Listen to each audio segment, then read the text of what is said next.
I'm 103 years old, and I'm about to tell you something that nobody, not your parents, not your therapist, not your self-help books will ever tell you. And the reason they won't because it's too painful, too stark, too real. I've been alive for over a century. I've buried 3 husbands, 2 children, most of my friends, and every single person I knew before I turned 40. I've watched the world transform 4 times over. And in all that time, I've learned one truth that haunts me every single day. We're all living like we have forever when we barely have anything at all. But let me tell you, when I actually learned this, not at 90, not at 80, at 33 years old, and it took me 70 years to fully understand what that moment was trying to teach me. It was 1955, October 14th. I remember because it was a Friday, and I've been planning to go dancing that weekend with my husband, Robert. We'd been married 8 years, had 2 little boys, James and William. Robert worked at the steel mill. Good man, steady, the kind who'd kiss my forehead every morning before he left for work and say, "See you tonight, Dorothy." Except that Friday, he didn't come home. There was an accident at the mill. They said it was quick. They said he didn't suffer. But they always say that, don't they? What they didn't say, what nobody tells you, is that when someone dies suddenly, they take all your unsaid words with them. Every "I love you" you didn't say. Every fight you didn't apologize for. Every moment you were too busy or too tired or too angry to just be present. That night, sitting at our kitchen table, I made a promise to myself. I promised I would never waste another day. I promised I would live intentionally, love openly, and never postpone joy again. And you know what? I broke that promise almost immediately. Oh, I thought I was living better. I hugged my boys more. I said "I love you" more often. But then life happens, doesn't it? I remarried, got busy with work, the boys grew up. I told myself I was doing fine, that I'd learned my lesson. But I hadn't. Not really. Because here's what I didn't understand at 33. What took me another 70 years to fully grasp. It's not enough to survive tragedy and tell yourself you've changed. The real lesson isn't that life is short. Every greeting card tells you that. The real lesson is that you will forget. You will slip back into autopilot. You will start believing you have time again. And that forgetting, that slow drift back into complacency, that's the real tragedy. I married again in 1958. Charles, sweet man. We had 42 years together before his heart gave out. And you know my biggest regret about those 42 years, not the fights we had, not the money troubles or the disagreements. My biggest regret is all the ordinary Tuesday nights I spent doing laundry instead of sitting with him.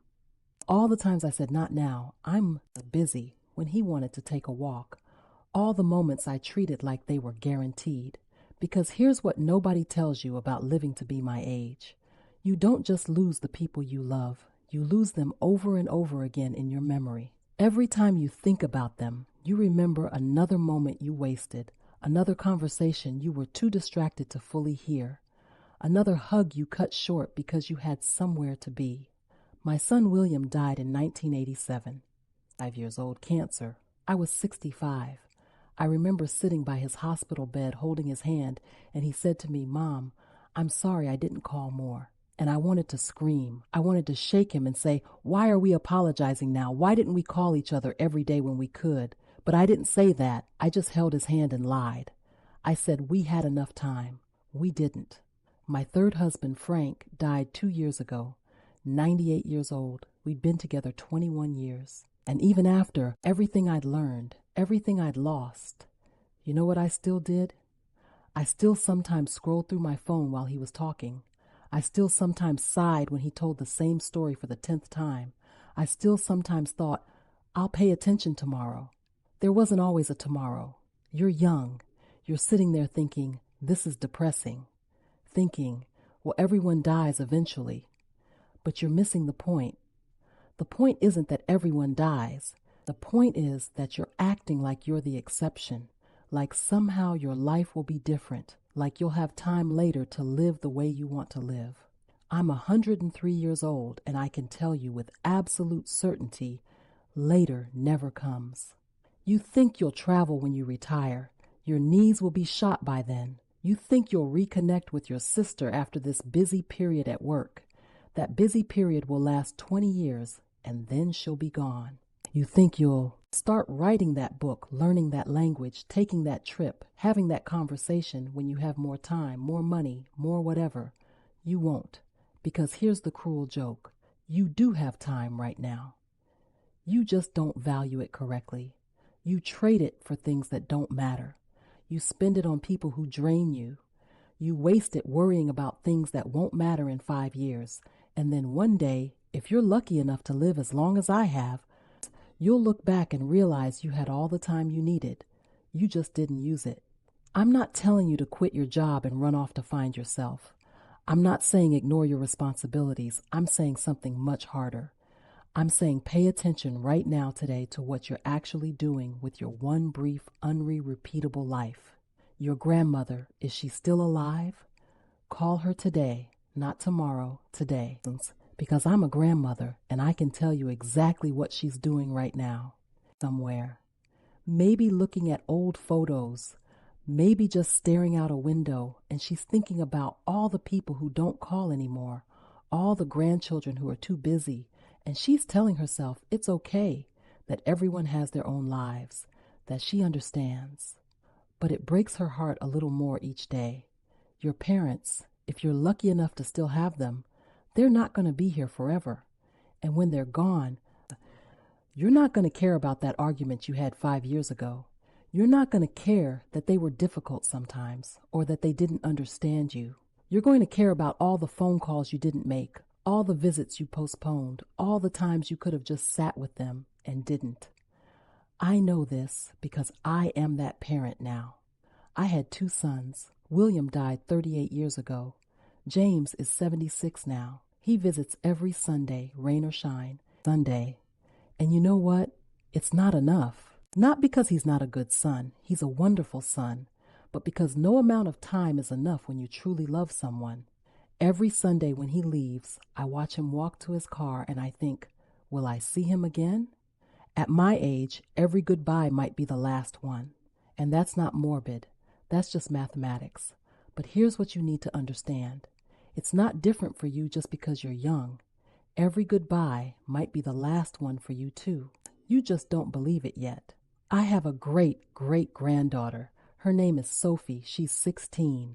Last month, she came to visit me, and she spent the whole time looking at her phone. And I didn't say anything because what's the point? She thinks she has forever. She thinks her friends' texts are urgent. She thinks this moment sitting with her ancient great-grandmother will always be available. It won't be. And someday, probably when she's much older, she'll remember that visit.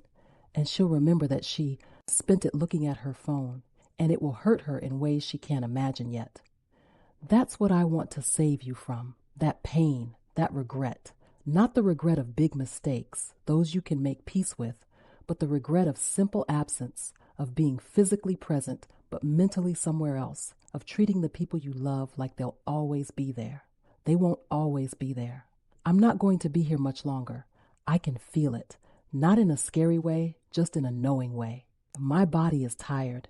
It's been working for over a century and it's ready to stop. And honestly, I'm okay with that. I've had a long life, much longer than I deserved or expected. But I'm not okay with the thought that you might waste yours the way I wasted so much of mine. Because here's the truth I learned 70 years too late. The moments that matter aren't the big ones. They're not your wedding day or your graduation or your promotion. Those are wonderful, but they're not what you'll think about at the end. You'll think about Tuesday afternoon when your dad tried to show you how to fix the sink and you were patient instead of annoyed. You'll think about that random Saturday morning when you made pancakes with your kids and nobody was in a hurry. You'll think about the walk you took with your husband when you actually listened instead of planning what to say next. Those moments, the ordinary, unglamorous, utterly unremarkable moments when you were just there, fully there, those are the ones that matter, and they're available to you right now, today, this moment. But you have to choose them. You have to fight for them, because everything in our world is designed to pull you away from them. Your phone, your work, your ambitions, your fears, your endless to-do list. If I could go back to 33-year-old Dorothy standing in that kitchen the night Robert died, here's what I would tell her. The promise you're making right now to never waste another day, you're going to break it. You're going to break it over and over again because you're human and humans forget. But here's your real job. Remember and return. Remember and return. Every time you forget, every time you drift back into distraction and busyness and taking people for granted, notice it and return. Return to presence, return to attention, return to love, not perfectly, but persistently. I'm 103 years old, and I've been alive for 37,595 days, and I can count on two hands the number of days I was fully, completely, utterly present. That's my real regret. Not that I didn't achieve more or travel more or make more money, but that I sleepwalked through most of my own life. Don't do what I did. Don't wait 70 years to learn this. Don't wait until everyone you love is gone to realize you should have loved them better when they were here. Stop reading this and call someone you love. Stop reading this and go sit with someone in silence. Stop reading this and really look at the people in your life while they're still here to be looked at. Because I promise you, with everything I have left, later never comes.